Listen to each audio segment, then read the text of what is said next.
l'information ce samedi 23 septembre 2023. Bonjour madame, monsieur, bienvenue. Les conséquences de la fermeture de la frontière principale Bénin-Niger sont lourdes à supporter selon les transporteurs. Ils se sont exprimés au micro de Reporter Bénin-Monde. Vous les entendrez dans ce journal. Quelles précautions faut-il prendre pour l'achat de l'essence à la pompe? L'Agence nationale de métrologie ANM renseigne les consommateurs. Et puis au Gabon, le fils du président déchu Ali Bongo et des proches de l'ancien régime incarcérés pour corruption.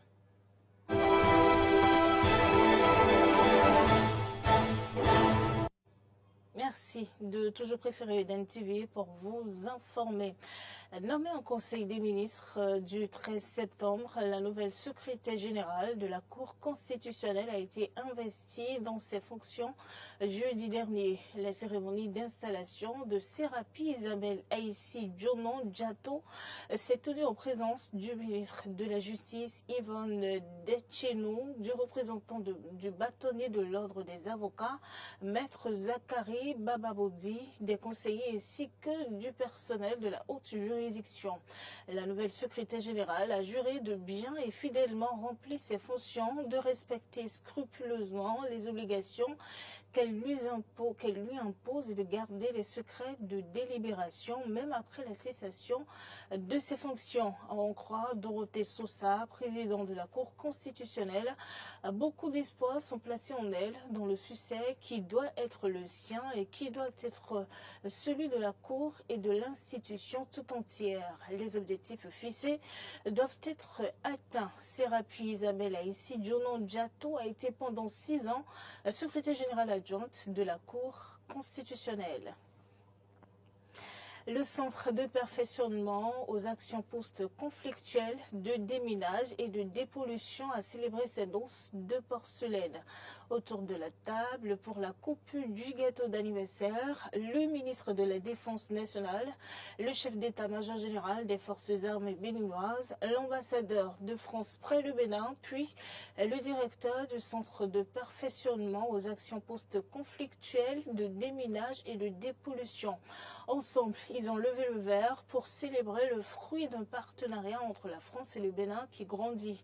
Rappelant que le centre est installé dans la commune de Ouida et a été officiellement porté sur les fonds baptismaux en 2002. Il a entre autres pour mission la sécurisation des dépôts de munitions et la réduction de la prolifération des armes légères et de petits calibres. Le Bénin, conformément à la décision prise par la communauté des États de l'Afrique de l'Ouest contre la junte militaire au pouvoir au Niger après le putsch du 26 juillet, a décidé de fermer ses frontières terrestres avec ce pays.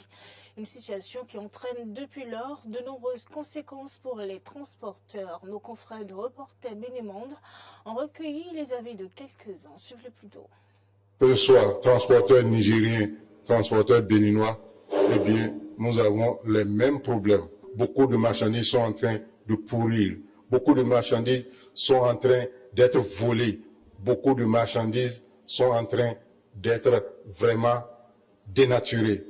Faute de ce que nos bâches n'arrivent plus à tenir, la pluie, le soleil, le vent, eh bien, les pertes seront incalculables. Nous nous demandons même si nos camions vont revenir à la maison. Vraiment, c'est triste. Si un problème a commencé, ça touche tout le monde. On connaît les Nigériens et les Bénin, c'est le même père, ma mère. Actuellement, ce qui se passe aujourd'hui, là, vraiment, c'est très grave. Actuellement, nous avons plus de 10 000 et quelques camions qui sont en Manébile. Ces camions qui sont là-bas, tout ce qui est dans les camions, comme le riz et le sucre là, en tout cas, tout est gâté. Même le chauffeur, ils ont abandonné les camions. Ceux qui sont dans les camions sont des milliards, c'est pas un amusement. On laisse un appelé avec Patrice Talon de voir notre situation là. Vraiment, ce qui se passe là, ça dépasse tout le monde. Comment les gens ils vont trouver l'argent pour payer les scolarités des enfants. En tout cas, on demande secours. Le CEDEAO, là, il est là pour les peuples. Il n'est pas là pour mélanger les gens. Voilà, les Béninois sont en train de souffrir comme les Nigériens là. Donc cette affaire-là, ce n'est pas les Niger seuls, c'est les Bénin et les Niger. À l'endroit de nos autorités de deux côtés, en tout cas, ils n'ont qu'à savoir que les transports, c'est un métier. Donc il ne faut pas qu'ils vont nous banaliser, pour nous oublier dans cette histoire-là. Même si ça passe, ils n'ont qu'à savoir qu'on a eu des pertes. Les transporteurs ont perdu beaucoup. Bon, nos pièces, s'ils peuvent voir comment il faut nous aider à diminuer les frais de nos pièces, peut-être les visites techniques conso là, pour nous remonter un peu. C'est ça, ça va nous faire plaisir. Et on ne souhaite même pas encore que ces gens d'événements-là nous arrivent encore. Tout est cher. Parce que le Bénin vit de port. On a fermé la frontière du Nigeria. Les gens n'ont pas senti ça. Ici, là, presque un mois. C'est comme ça qu'on a fait 10 ans. Et puis je vous l'annonçais dans les titres, le directeur général de l'Agence nationale de normalisation, de métrologie et du contrôle qualité en mission de contrôle dans les stations-service de la ville d'Abomey-Calavi a invité les consommateurs à prendre des précautions avant tout achat d'essence dans les stations-service. Abdou Latif Saliou et son équipe ont constaté qu'il y a des pompes qui ne respectent pas les normes. Ces pompes qui servent les produits débitent des quantités qui ne sont pas conforme à la mesure nominale demandée. Par exemple, si vous demandez 5 litres, vous n'avez pas forcément les 5 litres, a-t-il précisé. L'ANM a déjà procédé à la mise sous scellé de plusieurs pompes détectées pour ces irrégularités. Et en dehors des spéculations sur l'essence prise à la station, l'essence frelatée aussi utilisée pour la mobilité des engins n'est pas sans polémique. Suivez le reportage de Clémence Tonocoin sur la comparaison du paillot et de l'essence à la pompe. L'approvisionnement de l'essence est un geste presque quotidien pour les motocyclistes et les automobilistes. Pour le faire, ils ont le choix entre l'essence de contrebande, communément appelée paillot, et les stations-service. Il est vrai que dans un passé récent, le coût du liquide précieux dans l'informel attirait plus de clients. Mais depuis quelques semaines, les clients sont partagés entre le paillot et la station. Je prends les deux. Mais actuellement, pour le moment, c'est les stations. Pourquoi les stations? Parce que station est mieux. Mais quand ils ont augmenté l'argent, ça m'a énervé. C'était 2 mois maintenant quand le gouvernement a dit de prendre les stations. Moi, j'ai commencé à prendre pour les stations, quoi. Et je vois une grande différence. Et depuis ce temps-là, je prends le carburant des stations. Parce que ça aide le moteur. Je constate que mon moteur, ça donne un bon goût, quoi. Et ça donne une filtration au carburateur, au moteur, tout ça là. Et ça dure. Quand on dit pour le paillot là, non. D'ici quelques minutes, ça évaporé, quoi.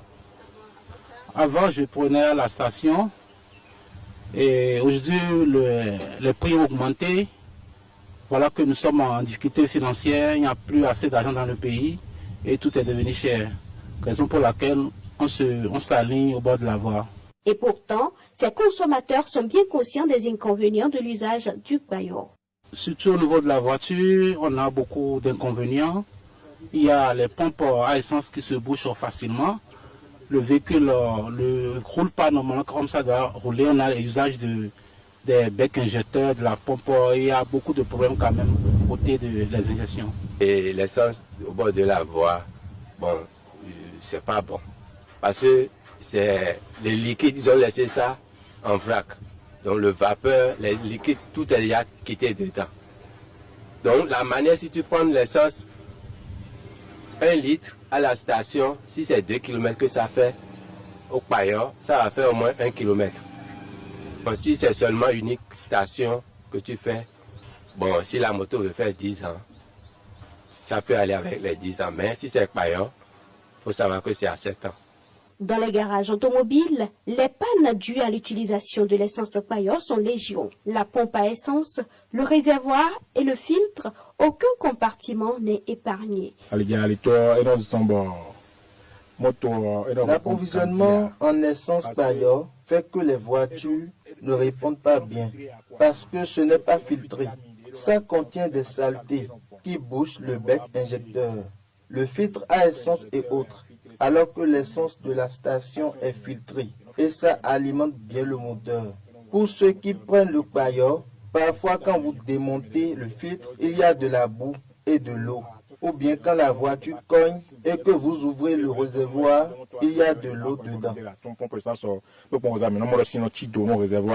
Les citoyens rencontrés ont souhaité que les efforts de construction de stations-service se poursuivent afin qu'elles soient plus nombreuses et plus rapprochées les unes des autres pour faciliter l'approvisionnement aux populations.